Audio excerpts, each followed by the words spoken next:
Hello, അപ്പോഴേ ശനി ഞായറും നമ്മൾ കട തുറന്നില്ലായിരുന്നു കേട്ടോ. അപ്പം തലേ ദിവസം മീൻകറി വെച്ച് വെച്ചാൽ പിറ്റേ ദിവസത്തേക്ക് നമുക്ക് രാവിലെ മുതൽ ആൾക്കാർ വന്ന് ചോദിക്കുമ്പോൾ കൊടുക്കാൻ പറ്റുള്ളൂ. ഇപ്പം ഇന്നലെ ഞായറാഴ്ച ആയതുകൊണ്ട് നമ്മളത് വെച്ച് വെക്കാനുള്ള സമയം ഒന്നും ഉണ്ടായിരുന്നില്ലല്ലോ. അങ്ങനെ ഇന്ന് ഒരു 10-10:30 മണിയായപ്പോഴും മീൻ കൊണ്ടുവന്ന് പിന്നെ ചേട്ടൻ അത് വെച്ച് പിന്നെ ഉച്ചക്കാലത്തേക്ക് ചോറിനൊക്കെ ഓരോരുത്തർ മേടിച്ച് അതൊക്കെ തീർന്നിട്ട് അങ്ങനെ ഞാൻ പുറത്തു പോയ സമയത്താണ് ഓർത്തത് നമ്മൾ മീൻ മേടിക്കണ കടയിൽ കയറി കുറച്ച് മീൻ മേടിച്ച് കറി വെച്ച് വെക്കാലോ എന്ന് ഓർത്ത് ഇന്ന് വൈകുന്നേരം, എന്നാലേ നാളെ രാവിലത്തേക്ക് എടുക്കാൻ പറ്റുള്ളൂ. എൻ്റെ കണ്ണിൽ പെട്ടത് എന്താണ്, ഇത്ര മീൻ ഇരുന്നിട്ടും അയില ഉണ്ടാ വിട്ടത്. കാരണം എന്താണെന്ന് വെച്ചാൽ വലിയ മീനാണ്, എല്ലാത്തിനും നല്ല നല്ല വിലകൾ. അപ്പം 1.5 കിലോ അയില വാങ്ങിച്ച് അത് ഞാൻ ഇവനെ കൊണ്ട് വെട്ടിച്ചെടുക്കണേണ്ട. അപ്പം ഇവൻ എന്നോട് പറയാം ഞാൻ വെട്ടണ വീഡിയോ ഒന്ന് എടുത്ത് ഇടുക ചേച്ചിന്ന്. ഇവൻ എൻ്റെ വീഡിയോ ഒക്കെ കാണാറുണ്ട് കേട്ടോ. ഹിന്ദിക്കാരനാണ്, എന്നാൽ പോലും വീഡിയോ ഒക്കെ കണ്ട് എന്നെ സപ്പോർട്ട് ചെയ്യാറുണ്ട്, ഷെയർ ഒക്കെ ചെയ്ത് കൊടുക്കാറുണ്ട്. അപ്പം നമ്മൾ മീനൊക്കെ കഴുകി വൃത്തിയാക്കിയിട്ട് എടുത്തിട്ടുണ്ട്. ഇനി നമുക്ക് കറി വെച്ച് എടുക്കാം കേട്ടോ. അപ്പം ചട്ടി അടപ്പിലേക്ക് വെച്ച് കൊടുത്തിട്ടുണ്ട്. ചട്ടി ഒന്ന് ചൂടായപ്പോഴത്തെ ഇത്രക്കോളം വെളിച്ചെണ്ണ ഒഴിച്ചിട്ടുള്ളൂ കേട്ടോ. ആദ്യം ഒന്നും വെളിച്ചെണ്ണ ഒന്നും ഒഴിച്ചു കൊടുത്തിട്ടില്ല. ഇനി ഇതിലേക്ക് 2 ടേബിൾ സ്പൂണ് പച്ചമല്ലി ഇട്ട് കൊടുത്തിട്ടുണ്ട്. അതേപോലെ ഒരു 5-10 ചുമന്ന ഉള്ളിയും കൂടി ചേർത്ത് കൊടുത്തിട്ടുണ്ട്. ഇനി നമുക്കിതിലേക്ക് വറ്റൽമുളകാണ് കേട്ടോ ചേർത്ത് കൊടുത്തേക്കണത്. അപ്പം നമ്മളെ ഈ തേങ്ങയൊന്നും വറുത്തരക്കാതെ തന്നെ നല്ല കൊഴുത്ത ചാറോടുകൂടിയുള്ള ഒരു മീൻകറിയാണ് ഇന്ന് നമ്മൾ തയ്യാറാക്കാൻ പോണതുണ്ടാ. അപ്പം ഇതെല്ലാം കൂടി നന്നായിട്ടൊന്ന് വഴറ്റിയെടുക്കണം. എന്താ നമ്മുടെ ഈ ഉള്ളിയും പച്ചമല്ലിയും അതേപോലെ ഉണക്കമുളകും ഒക്കെ ഇതേപോലെ വഴണ്ടിയിട്ടതിന് ശേഷം ഞാനിതൊരു മിക്സിയുടെ ജാറിലേക്ക് ഇട്ട് കൊടുത്തിട്ടുണ്ട്. ഇപ്പം നിങ്ങൾ വിചാരിക്കുക ഈ ചൂടോടുകൂടി മിക്സിയിലിട്ട് അടിക്കാൻ പോണേ, ഇല്ല കേട്ടോ. മിക്സിയുടെ ജാറിലേക്ക് അവിടെ വാരി വെച്ചിട്ടുണ്ടെങ്കിൽ ചൂടാറിട്ട് ഞാൻ അടിക്കുള്ളൂ. ഇനി ഇതിലേക്ക് നമുക്ക് കളറിന് വേണ്ടിയിട്ട് കാശ്മീരി മുളക് പൊടി ഇട്ട് കൊടുക്കണം. കാശ്മീരി മുളക് ഉണ്ടെങ്കിൽ ഇതിൻ്റെ കൂട്ടത്തിലിട്ട് വറുത്താൽ മതി കേട്ടോ. പക്ഷെ എൻ്റെ അടുത്ത് ആ മുളക് ഇല്ലായിരുന്നു. ഇനി ഇതിലേക്ക് കുറച്ച് മഞ്ഞൾപ്പൊടി ഇട്ട് കൊടുത്തതിന് ശേഷം ഒന്ന് ചൂടാറി കഴിഞ്ഞിട്ട് ലേശം വെള്ളം കൂടി ഒഴിച്ചിട്ട് നമുക്ക് അടിച്ചെടുത്തിട്ട് വരാം.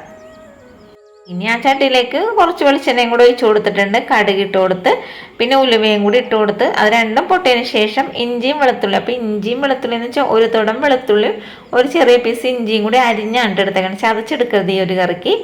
എന്നിട്ട് ഇതെല്ലാം കൂടി ഒന്ന് മൂപ്പിച്ചെടുക്കണം. നമുക്ക് വലിയ തക്കാളി ആണെങ്കിൽ ഒരെണ്ണം എടുത്താൽ മതി. അപ്പോൾ ചെറിയ തക്കാളി അതുകൊണ്ട് ഞാൻ 2 തക്കാളി ഇതിലേക്ക് അരിഞ്ഞ് ചേർത്ത് കൊടുത്തിട്ടുണ്ട്. ഇനി നമുക്ക് ഇതെല്ലാം കൂടി ഒന്നും കൂടി വഴറ്റി കൊടുക്കണം. അപ്പോൾ ഇതിൻ്റെ ഇടയിൽ ഞാൻ കുറച്ച് കറിവേപ്പിലയും കൂടി ചേർത്ത് കൊടുത്തിട്ടുണ്ട് കേട്ടോ. കറിവേപ്പില അതേ പുറകെ വന്നിട്ടുണ്ട്, പറഞ്ഞതേ ഉള്ളൂ. എന്നിട്ട് ഇതെല്ലാം കൂടി ഒന്നും കൂടി വഴറ്റി കൊടുത്തതിന് ശേഷം നമ്മൾ അരച്ച് വെച്ചിരിക്കുന്ന ആ ഒരു മസാല ഇല്ലേ അതും കൂടി ഇതിലേക്ക് ചേർത്ത് കൊടുക്കണം. ഇപ്പം തേങ്ങ അരച്ച കറി കൂട്ടണമെന്നുള്ള ആൾക്കാർക്കൊക്കെ ഇല്ലേ, തേങ്ങയൊക്കെ ഇപ്പം ഭയങ്കര വിലയല്ലേ. ആ ഒരു സമയത്ത് നമുക്ക് ഇതേപോലെയൊക്കെ കറിയൊക്കെ വെച്ചെടുക്കണമെങ്കിൽ നല്ല കൊഴുത്ത ഗ്രേവിയോടുള്ള കറി ഉണ്ടാക്കാൻ പറ്റും. അപ്പം കാര്യമൊക്കെ ശരിയാണ്, നമ്മൾ ഈ ഒരു ഉള്ളിയും വറ്റൽമുളകൊക്കെ മല്ലിയൊക്കെ മൂപ്പിച്ചതാണ്. എന്നാൽ പോലും ഇത് ഒന്നും കൂടി നന്നായിട്ട് വഴറ്റി അതിൻ്റെ പച്ചമണം മാറണവരെ മൂപ്പിച്ചെടുക്കണേ. കണ്ടില്ലേ നമ്മുടെ അരപ്പിൻ്റെ കളർ ഈ ഒരു പരിഭവമാണ് കേട്ടോ.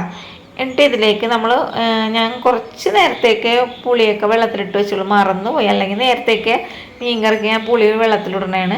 അപ്പോൾ 2-3 കഷ്ണം പുളിയും കൂടി ഇട്ട് കൊടുത്തിട്ടുണ്ട്. ഇനി നമുക്കിതിലേക്ക് ആവശ്യത്തിനുള്ള വെളിച്ചെണ്ണ പോട്ടെ വെള്ളം ഒഴിച്ചു കൊടുക്കാം. അപ്പോൾ വെള്ളമൊക്കെ ഒഴിച്ചു കൊടുക്കണതില്ലേ എന്തോരം മീനൊക്കെ ഉണ്ടെന്ന് നോക്കിയിട്ടാണ് കേട്ടോ വെള്ളം ഒഴിച്ചു കൊടുക്കണം. കുറേ വെള്ളം കൊണ്ട് കോരി ഒഴിക്കാൻ നിൽക്കരുത്. അതേപോലെ തന്നെ ദശക്കട്ടിയുള്ള മീനൊക്കെ ആണെങ്കിൽ കുറച്ചധികം വെള്ളം ഒഴിക്കണം. എന്താണെന്ന് വെച്ചാൽ അത് വെന്ത് കിട്ടണമല്ലോ.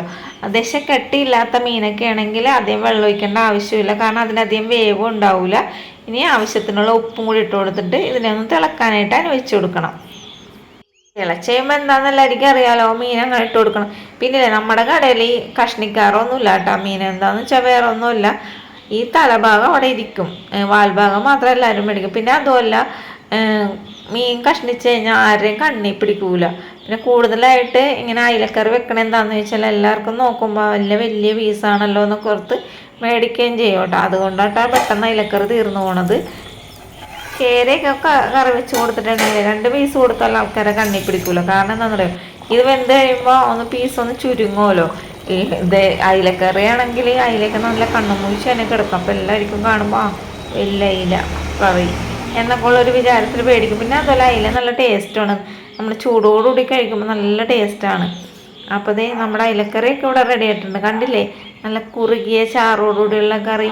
ഇനി ഇതില്ലേ ഇപ്പോഴാണ് ഇത്തിരി നേരത്തെ ഞാനിത് വെച്ചിട്ടും പോകുന്നത് കടയിൽ നിന്ന്. പക്ഷെ നാളെ രാവിലെ ആകുമ്പോൾ ഒന്നും കൂടി നന്നായിട്ടിരുന്ന് കുറുകോട്ടാ. ഇപ്പം തന്നെ നല്ല ടേസ്റ്റാണ് ഈ ഒരു കറി കൂട്ടി നോക്കിയിട്ട്. ഇനി നാളെയും കൂടി ആകുമ്പോൾ എത്രത്തോളം ടേസ്റ്റ് ഉണ്ടാവുമെന്ന് ആർക്കറിയാം. അപ്പോൾ ഇത്രയേ ഉള്ളൂ നമ്മുടെ മീൻകറിയുടെ വീഡിയോ ഇഷ്ടപ്പെട്ടാൽ അറിയാലോ കൂട്ടുകാരെ. എൻ്റെ ചാനൽ സപ്പോർട്ട് ചെയ്യാനും ലൈക്ക് ചെയ്യാനും ഷെയർ ചെയ്യാനും ഒന്നും മറക്കരുത്. നാളെ നല്ലൊരു വിഭവമായിട്ട് നല്ലൊരു വീഡിയോ ആയിട്ട് കാണാം.